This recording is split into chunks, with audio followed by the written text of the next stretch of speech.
नमस्कार भाइयों। न्यूज सागर से मैं हूं सुशील मिश्रा और इस समय हम मौजूद हैं उत्तर प्रदेश के कौशाम्बी जनपद के प्राथमिक विद्यालय कोर्रो प्रथम सिराथू कौशाम्बी में। आज हम यहां पर आए हैं और आपको यहां की सच्चाई दिखाएंगे। यहां पर आज हम आए हैं, आखिर हमारे जो सरकारी विद्यालय हैं वो प्राइवेट विद्यालय के मुकाबले पीछे क्यों हैं, क्या वजह है? जबकि यहाँ पर क्वालिफाइड अध्यापक हैं, नियुक्त किए जाते हैं, उसके बाद भी अनक्वालिफाइड अध्यापक जो वो प्राइवेट विद्यालय 90% अनक्वालिफाइड हैं, जो अध्यापक बनने की योग्य नहीं है, उसके बाद भी प्राइवेट विद्यालय आगे हैं और सरकारी विद्यालय पीछे क्यों हैं? ये बड़ा सवाल है। दूसरी चीज, इस विद्यालय में नहीं पूरे कौशाम्बी में हमने कई विद्यालयों का दौरा किया और जो दिखाई दिया वो सबसे बड़ी बात ये थी कि सफाई का अभाव है पूरे विद्यालय परिसर में। और जब अध्यापक से बात की तो उनका कहना है कि सफाई कर्मी 10 से 15 दिन में कभी आता है, कभी नहीं आता। जब बहुत कई बार कहा जाता है तो आता है। दूसरी चीज, यहाँ पे सबसे बड़ी जो कमी दिखाई दी वो जो बच्चे यहाँ पढ़ने आते हैं, इसके पहले जो बच्चों को ड्रेस और जूते बैग मिलते थे वो प्रधानाध्यापक के माध्यम से मिलते थे, तो उस पे लोगों ने आपत्ति उठाई और भ्रष्टाचार का आरोप लगाया। तो उत्तर प्रदेश की सरकार ने जितने भी बच्चे पढ़ते हैं उनके सीधे खाते में ड्रेस, जूते और स्कूल बैग का पैसा डालने लगी। तो अब हो ये रहा है कि बच्चों के गार्जियन पैसे को निकालकर अपने खर्च में ले रहे हैं और बच्चे बिना ड्रेस के ही स्कूल आ रहे हैं। अध्यापकों की मजबूरी है, दबाव डालेंगे तो बच्चे आना बंद कर देंगे, तो अध्यापक करें तो क्या करें। अब आइए इनको दिखाते हैं।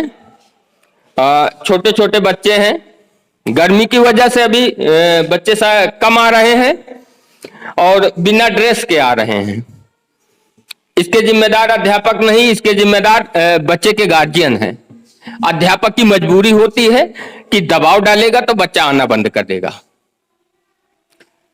और गार्जियन को भी चाहिए कि कम से कम हमारे बच्चे जा रहे हैं, अगर सरकार हमको सुविधा दे रही है तो उसका लाभ उठाना चाहिए। लेकिन बच्चों के जो ड्रेस और जूते के पैसे सरकार उनके बच्चों के खाते में डालती है तो गार्जियन उसका उपयोग अपने अन्य खर्चों में कर लेते हैं। ये गलत है।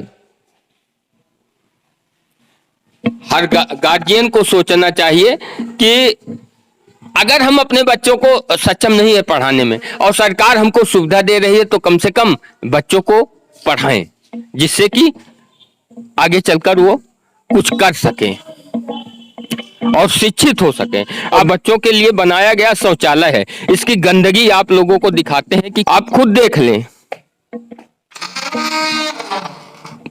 बदबू आ रही है चारों तरफ। यहां खड़ा होना भी मुश्किल है। कोई भी बच्चा अगर इस शौचालय का प्रयोग करे तो निश्चित तौर पर बीमार हो जाएगा। कोरोना जैसी महामारी में सफाई कर्मी है पूरी तरह से गायब है, अगर बच्चे बीमार होते हैं तो जिम्मेदार कौन होगा? और इतनी गंदगी में जो कि बाहर खड़े रहने पर भी दुर्गंध आ रही है, लेकिन सफाई कर्मी नदारद है। अव्यवस्था, बहुत ही यहां पर अव्यवस्था का माहौल है। ये अब हम इस समय है कक्षा 4वीं और 5वीं के बच्चों के पास। अभी हमने कुछ देर पहले इनसे पूछा था कि उत्तर प्रदेश के मुख्यमंत्री कौन है, तो ये बच्चे जवाब नहीं दे पाए। और हमने इनसे भी पूछा कि इस देश का प्रधानमंत्री कौन है, तो ये जवाब नहीं दे पाए। बड़ा प्रश्न ये भी है कि पांचवी और चौथी कक्षा में पढ़ने वाले बच्चों को अगर ये नहीं पता होगा कि हमारे प्रदेश का मुख्यमंत्री कौन है और जो है प्रधानमंत्री इस देश का कौन है, तो शिक्षा व्यवस्था पर बड़ा प्रश्न चिन्ह है। और उन अध्यापकों पर भी बड़ा प्रश्न चिन्ह है कि पांचवी और सरकारी विद्यालय में पढ़ने वाले पांचवी और चौथी कक्षा के बच्चों को यह तक न पता हो कि इस प्रदेश का मुख्यमंत्री कौन है और इस देश का प्रधानमंत्री कौन है। आपके सामने हमने अभी पूछा था कि इस प्रदेश का मुख्यमंत्री कौन है, तो बच्चे जवाब नहीं दे पाए। आपसे क्या कहना चाहते हैं इस पर? सर इस समय मतलब काफी बच्चे अब्सेंट चल रहे हैं जो हमारे मतलब अच्छे बच्चे हैं वो कुछ लोग आ नहीं रहे हैं, कुछ लोग सर अभी मतलब। तो आपका क्या कहना है कि ये बच्चे जो है कमजोर हैं? नहीं सर कमजोर नहीं हैं, ऐसा नहीं है कि सारे बच्चे कमजोर नहीं हैं, लेकिन सर सबसे बड़ी चीज ये है कि मतलब बच्चे डेली आते नहीं हैं। तो ये बच्चे हैं जैसे आए एक दिन आते हैं फिर 2 दिन नहीं आए, तो इसलिए चलिए अच्छा आप बताइए मुख्यमंत्री कौन है उत्तर प्रदेश का? हाँ जी। और प्रधानमंत्री कौन है इस देश का? अच्छा ये बताइए टेबल आप लोगों को कितना आता है?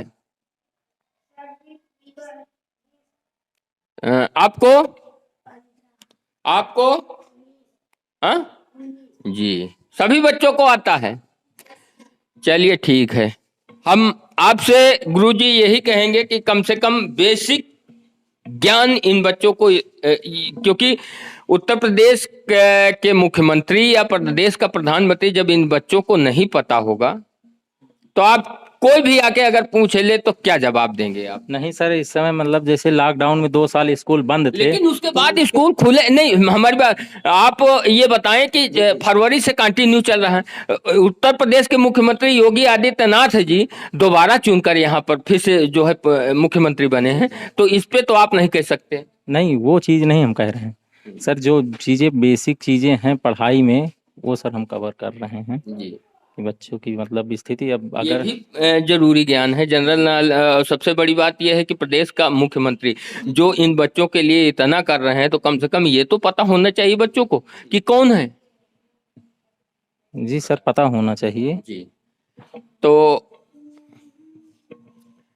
अब आप लोग सोचिए कि जो प्रदेश के या देश के सरकारी विद्यालय हैं उनकी शिक्षा व्यवस्था कैसे दुरुस्त होगी, कैसे वो प्राइवेट विद्यालयों को जो है पछाड़ पाएंगे।